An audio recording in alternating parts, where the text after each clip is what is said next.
The night the world lost Michael Jackson didn't begin with chaos. It began with silence. Inside a quiet room, behind closed doors, something was already going terribly wrong, long before the headlines, long before the sirens, and long before fans gathered in shock outside the hospital. And years later, one voice from inside the Jackson family would finally speak up, not just about what happened, but about what should have never happened at all.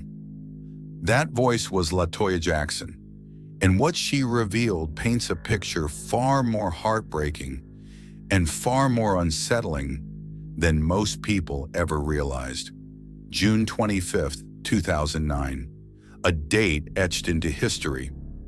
On that day, the king of pop, arguably the most influential entertainer the world has ever known, was pronounced dead at the age of 50.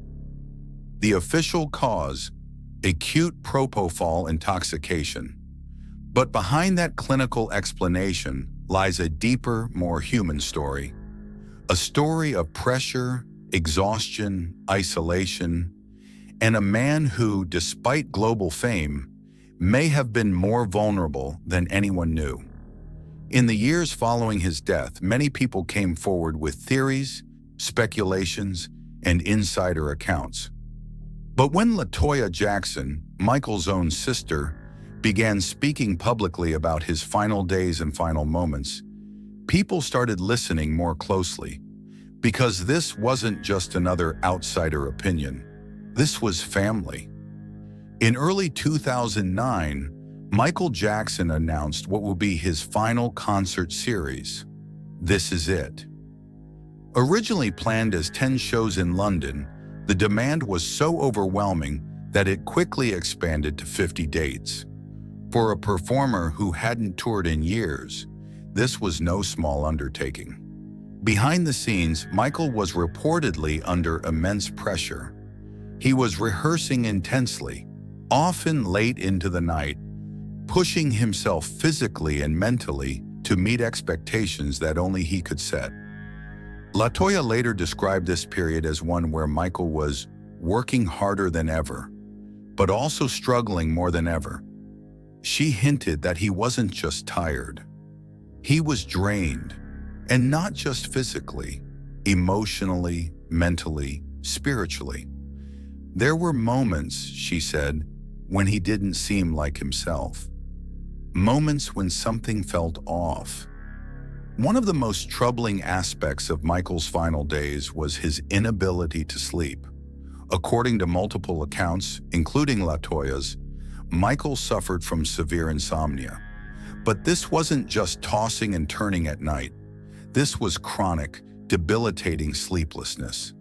And in his desperation for rest, he turned to something that would ultimately cost him his life: propofol. Now, propofol is not a typical sleep aid. It's a powerful anesthetic, used in surgeries, administered by professionals in controlled environments. But in Michael's case, it was being used nightly as a way to force sleep.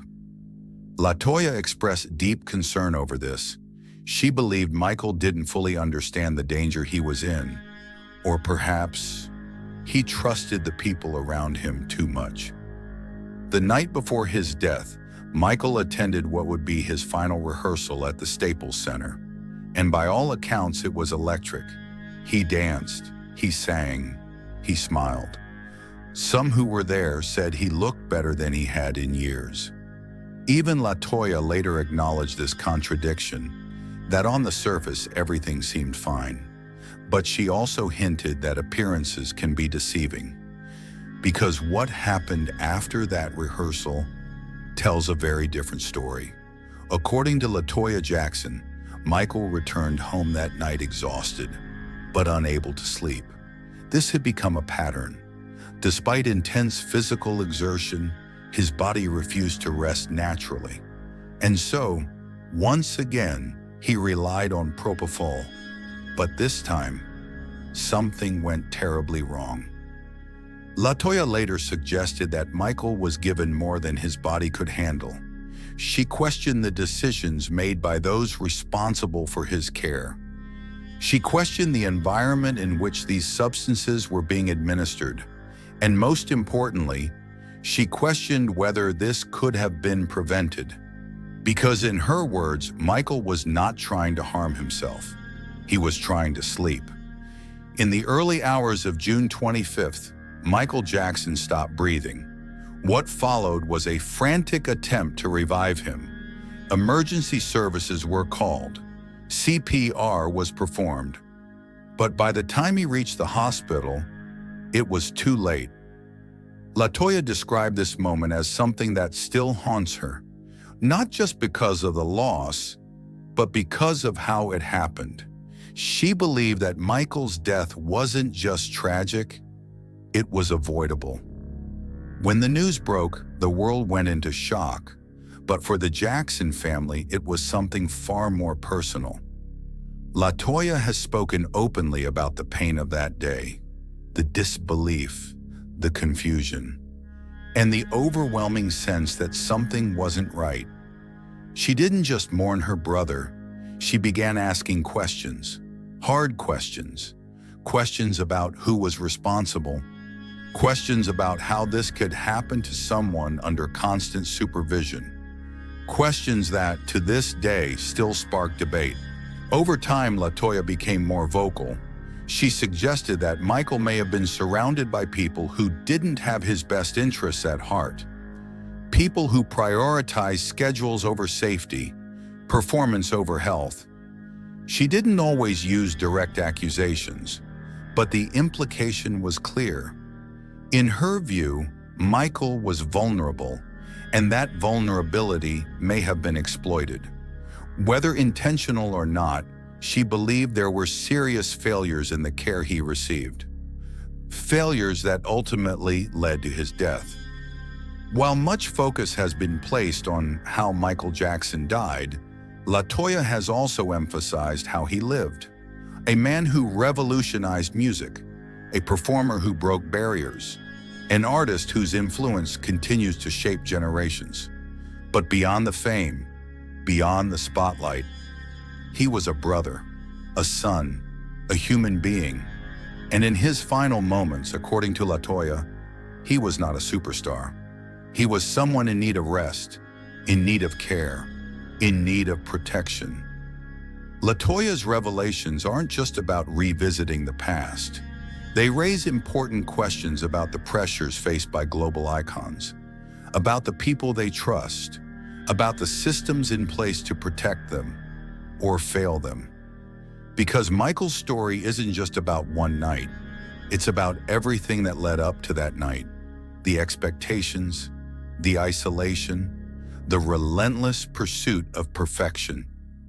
Even now, years later, the story of Michael Jackson's final moments continues to resonate, not just because of who he was, but because of how it ended. LaToya Jackson's voice adds a layer of intimacy to that story, a reminder that behind every headline is a human experience, a family, a loss that never truly fades. And perhaps the most haunting part of all is that in his final moments, Michael Jackson wasn't performing, he wasn't on stage, he wasn't surrounded by millions of fans. He was alone and searching for something as simple and as essential as sleep. What do you think really happened in Michael Jackson's final hours? Do you believe it was negligence or something deeper? Let me know your thoughts in the comments below. And if you want more untold stories like this, stories that go beyond the headlines, make sure to subscribe and turn on notifications.